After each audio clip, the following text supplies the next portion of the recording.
to the next. Um, and I've spoken to the judge just a few moments ago, Judge Zeller, and as he said, we've been blessed here in Victoria and through the county, but we're ready to help our adjoining counties to the east who have been impacted. We have a million plus, maybe 1.5 million without power now along the southeast part of the state. Houston is getting pounded right now, particularly in the downtown area. We've had coastal flooding, a big surge. We're keeping an eye out for tornadoes in the area. And of course, we're going to have a lot of wind and rain still. I think the last report from Houston just in the last 20 minutes has been 80-mile-an-hour wind gust. So we'll have a lot of flooding, a lot of wind damage. We've had one reported death. A tree fell through a roof at a home in Atascocita, which is north of Houston.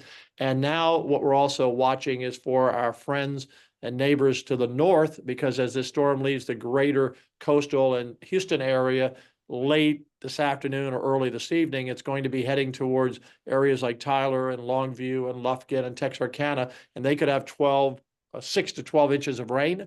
And that means that fills up the rivers, which eventually flow down to the cities below, and as it has to go out to the coast. So we have a lot to work through. And power is an issue right now with the wind and the rain still pretty heavy in the greater Houston area. And can you tell me about any specific measures that you guys are taking to ensure safety and the well-being of Sure. residents? So if you think of our response, it's really multi-tiered. First of all, I'm at the State Operations Center now, where we have about 40 or 50 people behind me that are doing everything from getting buses set to send into certain areas to move people that need to be moved, for example, from some nursing homes or hospitals without power. So we stage those buses where the storm is moving and where we think we may need to go. Some areas we're sending generators so that they can boost power for areas that need it. Again, particularly with the vulnerable and the elderly. We have thousands of cases of water to go. And then we have our rescue teams in place. From swimmers to helicopters. Of course, a helicopter can't get up right now. So we're multi-purposed at the state level on every need that a city or county has. Then you go to the city and county level, like your great judge, Ben Zeller, who was ready and he was prepared. And as he told me a few minutes ago when I talked to him on the phone, he said, we had everything in place. We were ready to go. We didn't need it this time, but we'll save it for the next time if there's a next time. So our counties and cities do great jobs as well. So it's a coordinated effort. And then the third part is getting the people to stay safe. And so again, your area is good. It missed your area. It didn't look like that 3 or 4 days ago, but it passed by all of you. But in the other areas, we just want people to be smart, stay indoors today. Don't go out and drive and get in a flood water and lose your life. So that's what we're focused on, giving support to the counties and the cities that need it, and then. We're working with CenterPoint, for example, who a big distributor of power in the greater Houston area, and then co-ops in the rural areas. We're working with them, and they're going to have to wait until the weather is clear and the winds are down. You can't get up in a bucket truck when the winds are blowing. So that's our focus to restore power, but people are going to have to be patient. This is a big wind event with 1.5 million out of power. That's a lot and more. There'll be more without a power as the storm keeps moving.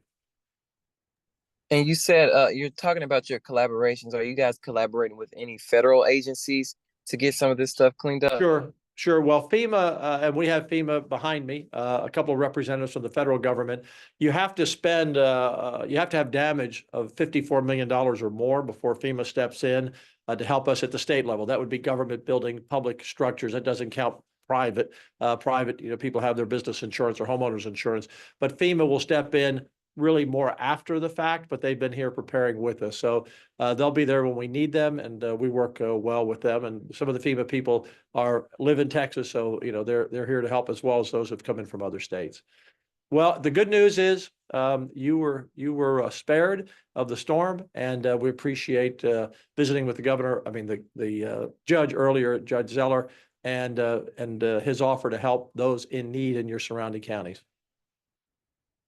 And my last question would be, with it being as widespread as it is, yes, how are you getting communication out and letting people know that this is what we're doing and this is how we're going to make you safe?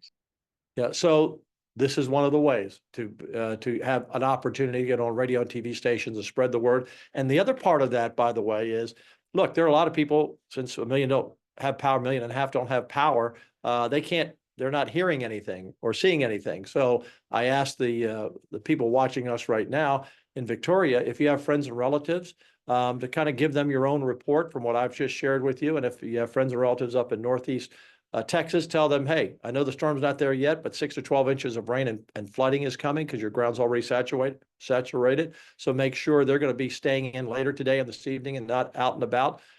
So it's kind of everyone watching can share a message. It's easy today with your family and friends with text and email and phones.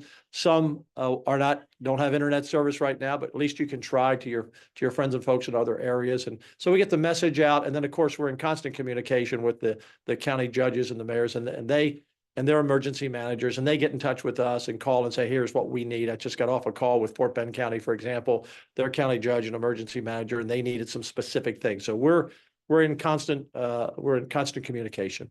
Hey, thank you very much for having me on, and I'm glad everyone is safe in Victoria, and thanks for helping your neighbors.